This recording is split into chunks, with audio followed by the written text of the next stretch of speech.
I like to think of symbols because I believe that all things are totally neutral. Everything that happens is meaningless until you give it meaning, and then, depending on the meaning you give it, that determines the effect you get from it. So, until then, all events, all things that happen are just symbols that don't necessarily mean anything until you read them. So for example, take a Bible story, or any story from any mythology, and instead of reading it like you're reading a history book, I want you to read it like you're interpreting a dream. So what are the major archetypes? What are they doing? How do they relate to different aspects of yourself? What do they represent to you? Look for these different things and try and put the pieces together. What you're looking for are the dots, and what you're essentially doing in the grand scheme of things is connecting the dots. And the lines that you're using are the connections you make between the dots and yourself and your own life. You're seeing the parallels, right? So when you look at it like this, you're just essentially taking the meaning that's there beneath it all. Now if you do that with the story, I want you to do the same thing with your life. Now pick any event that's happened to you, any circumstance, could be good, could be bad, whatever you want, it's all relative. So I want you to do the same thing now. Review this story in your mind, but this time as if it were a dream, not necessarily something that happened to you, nothing personal. Review it like just some kind of like you're the observer of it. So read it like a dream. What are the major symbols? What are the major things that happened? What's the main obvious message that this event is telling you? And what can you use from it?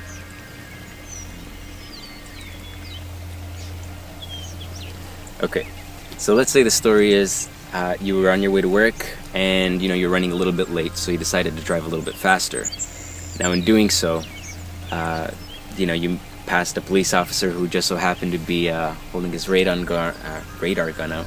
You were pulled over by a police officer for speeding, and you got a speeding ticket, and great. So now let's look at it in retrospective as the observer, as if we were reading the event. So the obvious story is you were worried that you were going to be late, so you rushed, and in doing so you were pulled over and you ended up taking longer than necessary to get there as a result. So that seems to be the clear message, and when you look at it like that, what's it telling you about you in your life in general? You're going too fast, you're worried about getting there late because I guess you're afraid that something bad's gonna happen if you don't get there on time. And I understand being on time and everything, but if you're late, what are you gonna do? So you took longer than you needed to by doing that. So that's kind of the message that you get from the story. So now if you start doing this to different areas of your life, you'll start to see that there's clear lessons, there's clear messages that the universe is trying to send to you, and you're going to keep getting those messages until you learn the lesson from it. So until you start seeing the use in these circumstances, they're just going to keep happening to you, because think about it like this: the universe wastes nothing. And if you just take any event that happens to you as just some random negative thing that happened to you, then you're not really making the most of it. So how can you make the most of it? Well, let's say something bad happens to you, but instead of having a negative attitude towards the event, you see the lesson that this event taught you. You don't let it just be something that affected you negatively, but instead you let it affect you positively. And in doing that, you're actually empowering yourself and growing and expanding as a person, and thus eliminating the need to learn that lesson again. You see, so with these events that happen in your life, don't just take it for nothing. Do something with them. Don't just waste them. Cherish every moment, because every single moment is just jam-packed with something to show you, that some beauty that you can see. There's lessons to be learned. There's music to be heard. It's a beautiful dance, and you can tune into it at any time. And it just really takes looking for it. And as you do that, you're actually programming yourself to look for those things. So the more you do this, the more you make the most of circumstances in your life, thus giving them purpose. You give your life a purpose now. It's not just something that happens to you. You're now a participant with it. You can now have an impact, have an influence. You can kind of direct it. This puts the wand back in the magician's hand. So instead of perceiving things as, random things that unfortunately happen to you, see them as opportunities, And I know it's hard to, in the midst of really bad circumstances, try and, think positively, because it's especially hard, especially when you're in the midst of it. So, I don't blame you, but it requires that willpower. It requires that desire to rise above the situation. It's that desire to want to be more than just a victim. So it also requires that you do your part as well.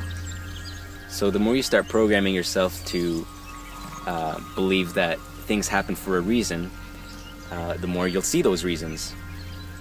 And not only that, you'll totally shift what you perceive, because you're no longer perceiving something that's negative. You're seeing that as a positive thing, that situation. You're actually programming yourself to become more positive.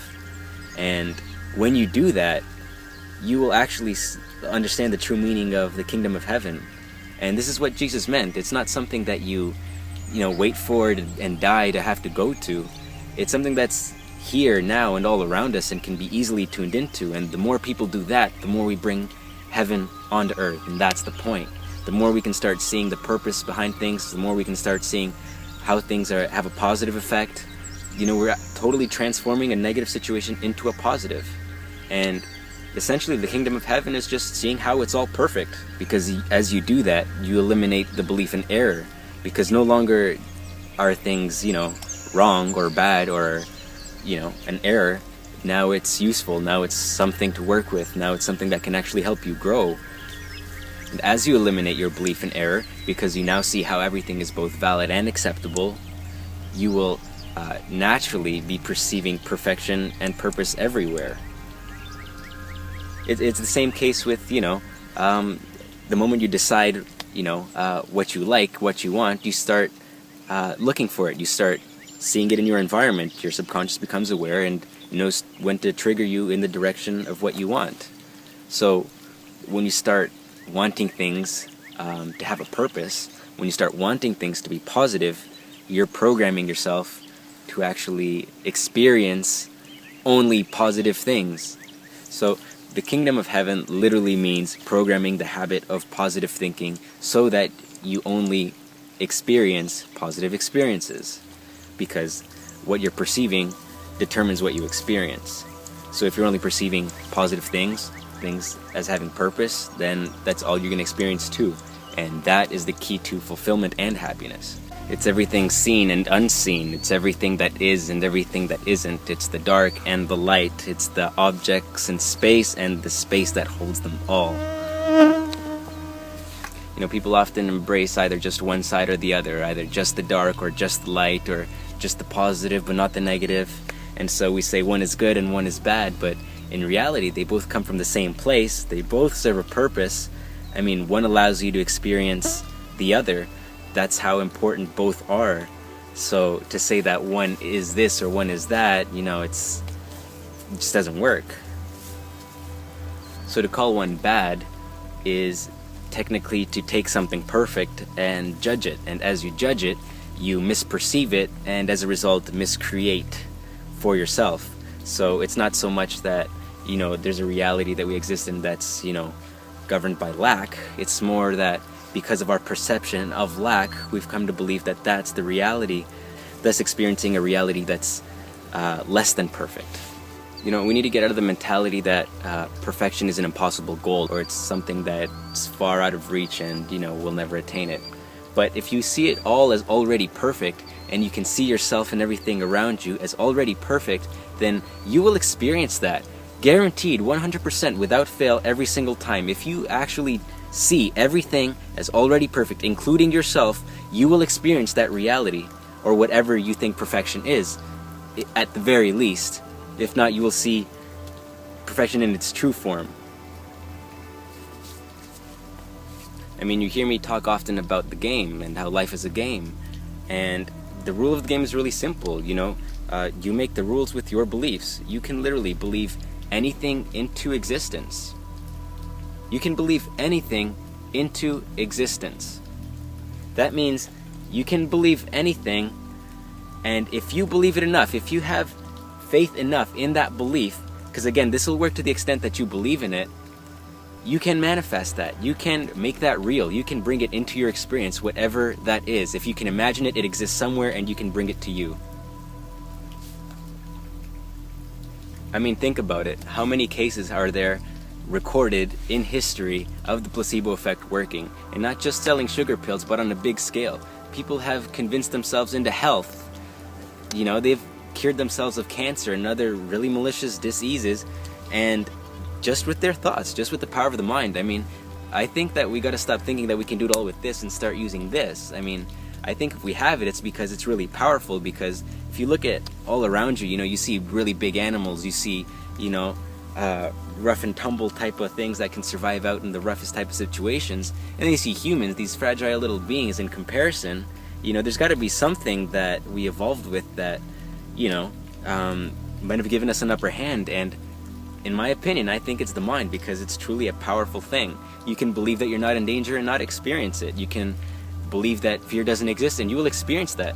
You can believe that error doesn't exist and you can experience that. Now, if you notice, in every religion across the world, there seems to be some case somewhere of some miracle healing. And no matter what religion it is, these miraculous healings still occur. And that's just it. The one thing everybody can agree on, the one thing every religion can agree upon, is healing.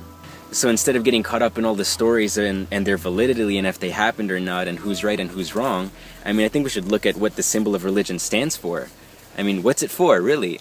Healing. Spiritual healing. That's what it's there for. And I think if we just cut all the bullshit, we can just focus on that and everybody can just get along.